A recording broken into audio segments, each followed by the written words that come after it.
Hi guys, my name is Clarence Ting from Marketlytics, and I'm introducing to you Cullen Haynes, who is the legend of finance for lawyers all across Australia, not just in the Eastern States.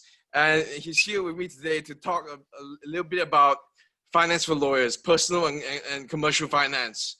And Cullen, why don't Clarence, you it's an tell? honor. It's an honor to be here, mate. And I've followed your work for a while. Connect with this man. He is the leader in digital analytics, especially for lawyers wanting to do more business and 10x their business. Yeah. So Cullen, just give a bit of background of yourself for people who may not know who you are. Yeah, obviously I'm the finance for lawyers guy, the director of sales here at Legal Home Loans, the only finance broking firm for lawyers. Before that, I was working at Macquarie for a few years. And before that, I had my background in hospitality and whatnot. So it's been quite a journey to get to this point where we are right now. We've been doing it for about 2.5 years, and we are just loving being able to help lawyers self-actualize from all levels. You probably see us a lot on LinkedIn, Lawyers Weekly, New South Wales Law Society, all those kind of things. And I'm either known as the guy who reads lots of books, lots of running, or takes photos with a lot of lawyers. You'll see me in your feed from time to time, but we haven't had a coffee yet. I'm looking forward to it. Yeah, I used to be a lawyer myself, at least a practicing lawyer. I'm technically still a lawyer, never got struck off the roll. So there you go. Oh, You that's know all good. the lawyers. That's it. You're not part of my breaking news in Lawyers Weekly. This lawyer has been struck off, Clarence Ling. Yeah, there's two very interesting people in your background there. Do you want to give a bit of light of who they are and why Yeah, you like them so much? absolutely. I'm sitting here, bless their hearts and souls. May they rest in peace. This is Jim Rohn, an absolute legend of self-development. This man gave Tony Robbins his start back in the day. So Jim Rohn was like one of the best speakers you ever want to meet. And he lived this philosophy by success is not something you attract. It's something you get by the person you become in what you're doing. And this one says, don't wish it were easier, wish you were better. And he had a lot of great things that he said like that. Don't wish for less problems, wish for more skills. Don't wish for less challenges, wish that you got the opportunity to make it happen. And he gave Tony Robbins this chance, and I'm still quoting this man every day. This is Mark Hughes, the founder of Herbalife. He was a powerhouse in his time, and he was mentored by Jim Rohn. And this one says, when you put on your button, you say to the world, I love and am proud of what I do. So we all wear our buttons here at Legal Home Loans. That's the LHL button. And we're very proud that we're able to help, as I said, lawyers self-actualize through finance, whether it's find their dream home, their dream in their driveway, or getting the essential cash flow that they need for their business. Okay, so just a bit of context about this video in case it's viewed at a later time. It's 2020 now. It's actually October, the first day of October, and we are in the first year and the first time of coronavirus. Now, I think there's something on your website called the Coronavirus SME Guarantee Scheme. Cullen, can you explain what that is? Yeah. So the banks have come out and liaised a lot with the government to help stimulate the economy due to COVID. So when COVID, the peak of COVID hit, they came out with a $250,000 loan to help businesses get through the period. So you have to show that you've genuinely made a loss or been impacted by COVID. But that is a loan that is provided by the banks, and we're happy to get that sorted. Many of them have been taken up. They've also got some great asset finance specials on at the moment for the coronavirus period as well. CBA is doing something like that, but it's really to help businesses that have been impacted by COVID get through this period.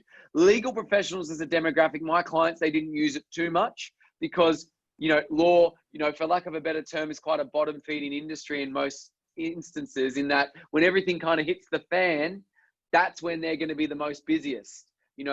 Wills, insolvency, all sorts of things being impacted. Lawyers are always going to be there getting the contracts ready. So many of my clients really didn't need to use the COVID benefit scheme, but it's there if they need it. What I would say is, as a lawyer, you are seen as a lower risk in the eyes of the banks, and you're still getting very many compelling benefits that are still available to you so you can take advantage of this potential down in the market and further down to come with what's going on. Are you able to do anything about LMI, Lender's Mortgage Insurance? Yeah, it's a great question. And yes, we. Lawyers, as I said, as a demographic, very low risk in the eyes of the banks. Most civilians, as I call them, can borrow up to 80% and not pay lenders in mortgage insurance. Anything else above, you have to pay LMI. So on $1 million property, that's 20 grand that you have to pay.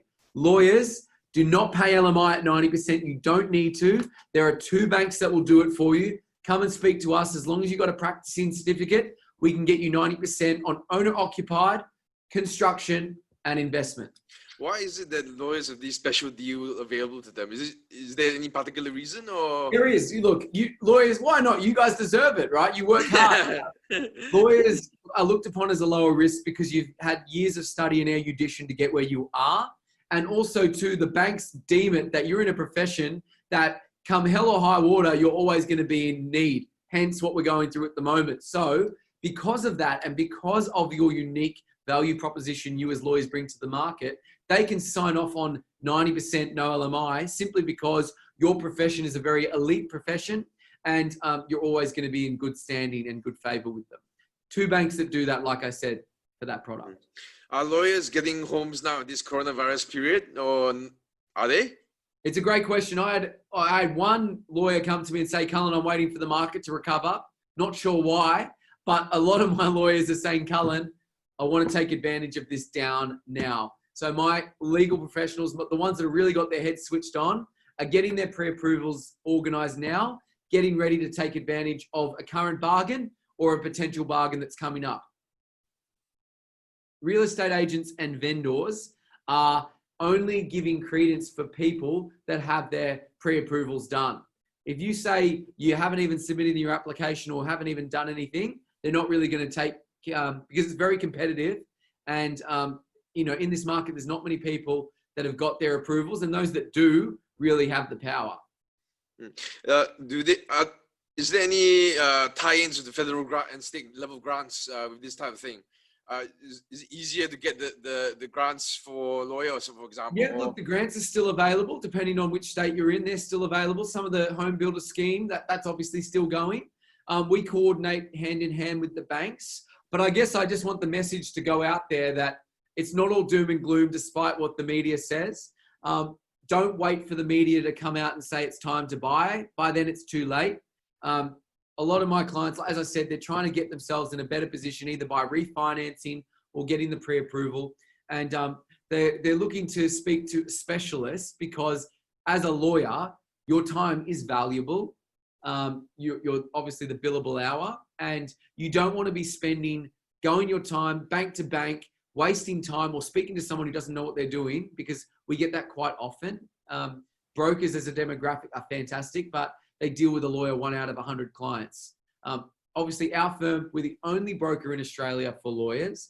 We operate nationally, and we specialize in the bespoke barristers, partners, firm owners, and PAYG employers. We're very niche in what we do, and we do this day in and day out. So look, anyone that has any questions, even if you shop us to your own bank, we see that as a good value because at least you're getting the right outcome.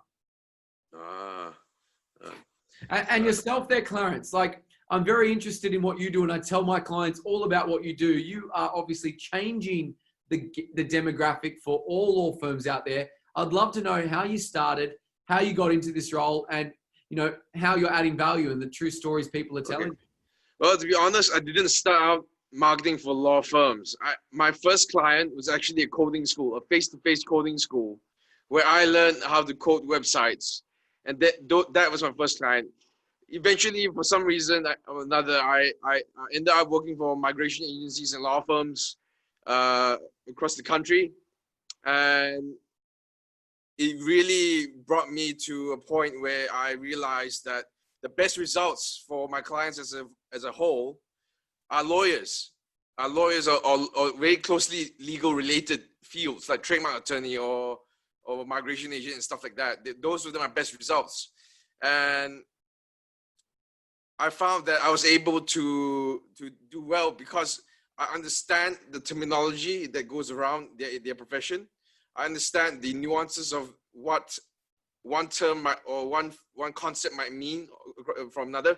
For example, if you were to advertise Google Ads for litigation clients, and you came across a keyword called discovery. Now, a marketer might think discovery is legal related. It's probably a good term. But when you look at it carefully, discovery in legal context is a very specific action or task you do to find out documents from the other side. So if a potential client on Google Ads is looking for information on discovery, that's actually a bad thing, because they're most likely a self-represented litigant and don't have the money to do it themselves. To hire a lawyer, you know what I mean? So things like that, or things like if you're doing debt recovery, for example, you might not know how to communicate. Why should you use a lawyer to do debt recovery rather than a debt recovery company? And my job is to know, investigate and know these things. One thing is about debt recovery specifically is that if you are advertising for debt recovery, you should make it clear. If you chose a non-lawyer, you chose a debt recovery company, they take commission. They take a percentage out of that recovered amount. And that can sometimes be even more expensive than a lawyer. And the thing is that lawyers can do things like letters of demand and solve things extremely quick. Whereas if you were a debt recovery company doing that on commission, you can't really write a letter of demand that will have as much weight. The other thing is that marketers might not understand that if you're doing debt recovery as a lawyer on Google, you're trying to sell that service, right? The thing is that there's a certain flaw that's there, that because if the value of the debt is too low, it's really a waste of time for the lawyer, and therefore not worth chasing after. You have to know how to qualify your leads. It's not just about getting any kind of lead under every circumstance. You know what I mean? Yeah. Okay. So there's that real specialist element, obviously, in what you do, which is highly valuable in the market. And shout out, obviously, to Amy Elliott. If you need a debt recovery lawyer, she's the one that you want on your side. So Amy Elliott, there she is. So yeah. Good example there, Clarence. I love that. Yeah. The other thing is that we use analytics expertly, and that allows you to maximize your advertising revenue, advertising return. A lot of marketers are only focused on the ad side of it, and they may not know the analytics, which is a big picture thing. And you can really find out a lot of information about what's going on the site on analytics, which will in the long run, if you invest in it by improving the tracking and also monitoring the stats, you will be able to maximize your results for your clients. For maximize the results for your account as a law firm. And I've got results as good as 400% increase in 3 months without any increase in budget. That's incredible. Tell us what schema means, because everyone throws this term out. What's a schema and what does it mean? Schema is actually an SEO related thing. We do have some SEO. We do SEO as well besides ads. But schema is the method it's called a metadata from Google for Google that enables you to inform Google what the page is about as quickly as possible. Now, the thing is that a lot of SEO companies do not set schema up properly, or they use an automated schema.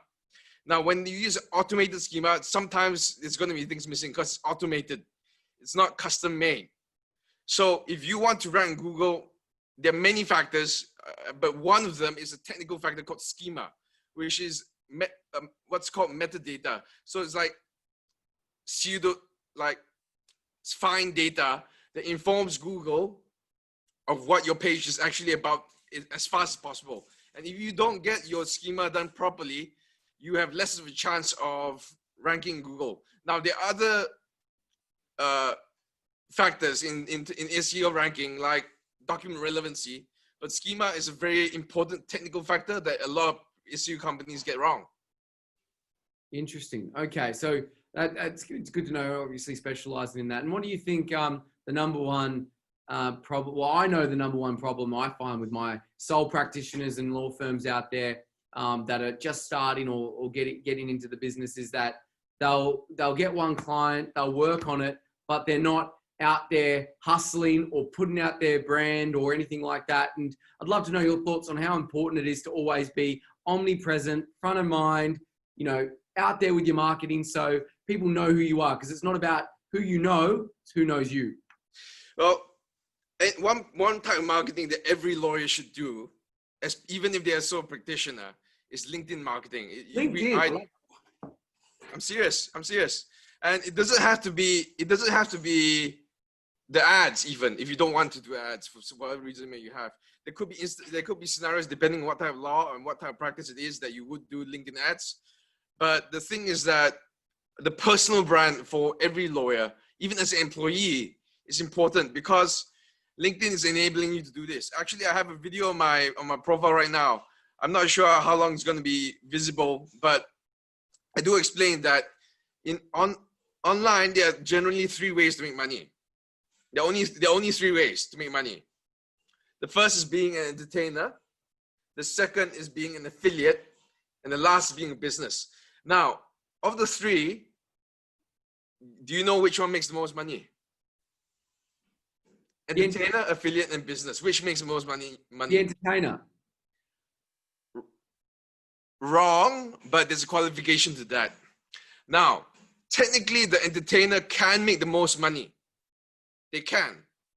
And that's why you see TV stars and movie stars earning a ridiculous amounts of money. Yeah, like Kim Kardashian posting a tweet and getting $150,000 or $200,000 or something like that. Yeah, but the thing is that about the entertainer is that it's a very low probability that you get there to that extent. Even if you look at YouTube channels, there are a lot of YouTube channels that are monetized, but they're not monetized to the degree that you're earning a whole income out of it. It's a very small minority. Now, as an affiliate, you can't really do that as a lawyer because you're not flogging other people's stuff unless you're a lawyer who joins some MLM like USANA or Herbalife. Herbalife, yeah.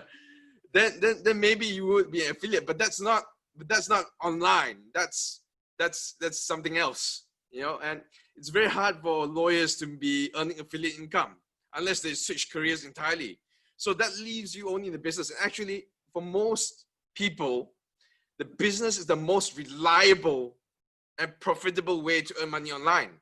And the only way you can do that as a lawyer is to tie it close to your profession. So you have to be, even if you are an employee of a law firm, you can still treat it like a business because law is a profession and you're solving people's problems. And that's what people need to realize, that you don't have to be popular like an entertainer in that way to get where you need to get online, and especially in social media. If you behave like business, the way around it is to be an authority, solve people's problems. You don't need to say, oh, today I just did a pro bono case for a single mother or something like that. You don't have to do that at all. You just need to be authoritative and keep solving people's problems. Keep pointing out typical things, that legal issues that lawyers know, but the public just doesn't know, but are useful to know. Doing even like shooting from your phone, even without a gimbal, just shooting your phone and explaining a few legal issues for your potential clients is going to be helpful in cementing you as an authority. The key to making money as a business that's true for you and me as well, is to solve problems.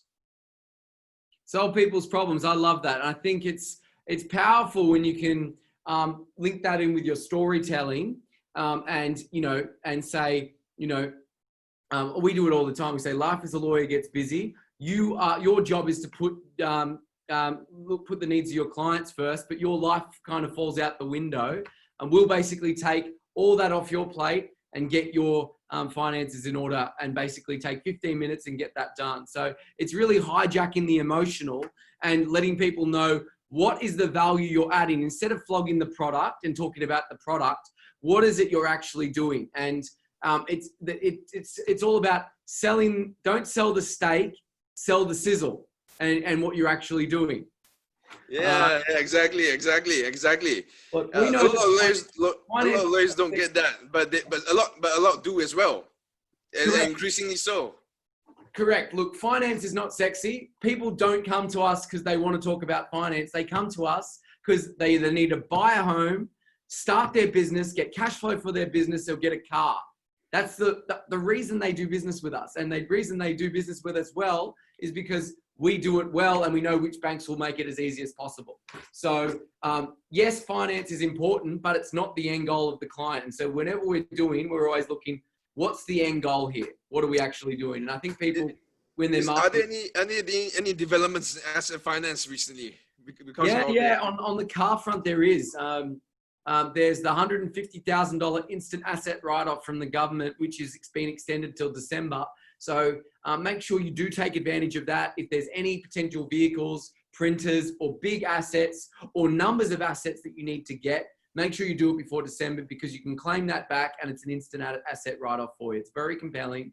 And when coupled with a very low interest rate, if you're a business, 2.99, shout out to Macquarie who does that product. And also, we can also source new and demo and used vehicles complimentary as well. It becomes very compelling. Oh, I saw something very interesting on your website. What in the world is Chambers Finance, and how does it relate to? Yes, Chambers is very important. It's not a dungeon, but our the elite lawyers out there, the barristers who need to operate from their office, they work here in New South Wales. They operate in what's called a Chambers, and in New South Wales, they need to have a right to occupy that space. So what they do is they buy these chambers, and it's basically funds that are secured against a company title that's in someone's drawer somewhere, but they cost money. Most of them cost between $300,000 to $500,000, depending on the chambers. So we are there as that omnipresent solution to know which banks fund that chambers product, either as a secured loan against the home or unsecured, and make sure that process is easy to do. Okay, one more question. Tell me, Clarence. You mentioned about pay structures for law firms, and how is that relevant to the finance process? Why is it more difficult for finance to be given because of pay structure of a law firm? Isn't this supposed to be like something understood by the finance industry? It should be understood, but there's not many banks that do. And the ones that do, you really have to be talking to the right arm of the bank, because there's your retail bank, there's your private bank, and then there's your commercial bank. Most people don't know about the commercial bank, which are actually... Sorry. Can you hear me now? Yeah. Yep. I can hear you now. I think it's better. And also too, most sole pracs and firms start and they wonder why they can't get finance in the first 12 months. It's because banks need to look at your financials. They need at least 12 months financials to do so. So just remember, it gets easier as a self-employed business owner, but you have to have at least 12 months financials for the big banks to look at you. If you're a newly minted partner, it can be quite frustrating to get finance as well, because suddenly you've gone from PAYG to a partner and your income is not being able to be validated by the bank. We know banks that will able to look at your new REM structure based on a CFO letter and a bank statement. So if you're now on, your new structure of 300 to 400,000, usually the banks will say, come back in 2 years when you got tax returns. That's nonsense. You don't need to do that. Come and speak to us. We know the banks that can look into that for you and get you approved on your new scale. Congratulations to all the new partners out there, because I know there's a few. Okay, we're about to wrap up, but do you have any final words or maybe some more insights to the coronavirus situation that we're having? Look, on the coronavirus, I'm sure we're all sick of hearing about it, but this too shall pass. We'll get through this. I'm not going to use the word unprecedented, but the message for lawyers is it's business as usual. on the most part. There's great opportunities out there. And for business owners and people looking to take advantage of LinkedIn, Clarence, you talked about LinkedIn. Please, please, please get out from behind the articles. Do a video. Just film, get someone to film you, come out of your shell and be yourself.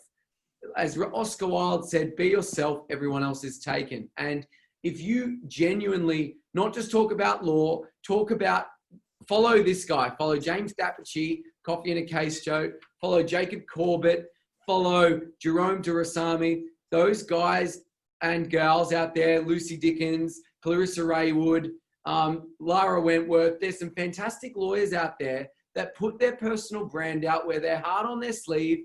Evelyn Garders, who takes photos, she's the selfie queen. People know them because they see them on LinkedIn. They like their content. They come out with it, quality content delivered consistently. They may not be speaking about law all the time, but they're putting themselves out there and people like that. So when they think about law and they need to do something, they go, oh, I know Evelyn, I know James, I'm going to reach out to them, or I know someone that needs them, I'm going to do that. Don't ever discount the nature of putting yourself out there with your interests, your sports, because people love authenticity and they want to know you as a person as well as the business. That's what I'd leave there, Clarence. What's your message to leave on, mate? That's very good. Cullen, you're the first interviewee of my now going to be regular interviews.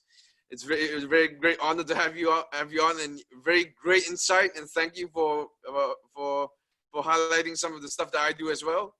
Now this is going to be going on LinkedIn, of course, but also it will be going on YouTube on my company channel.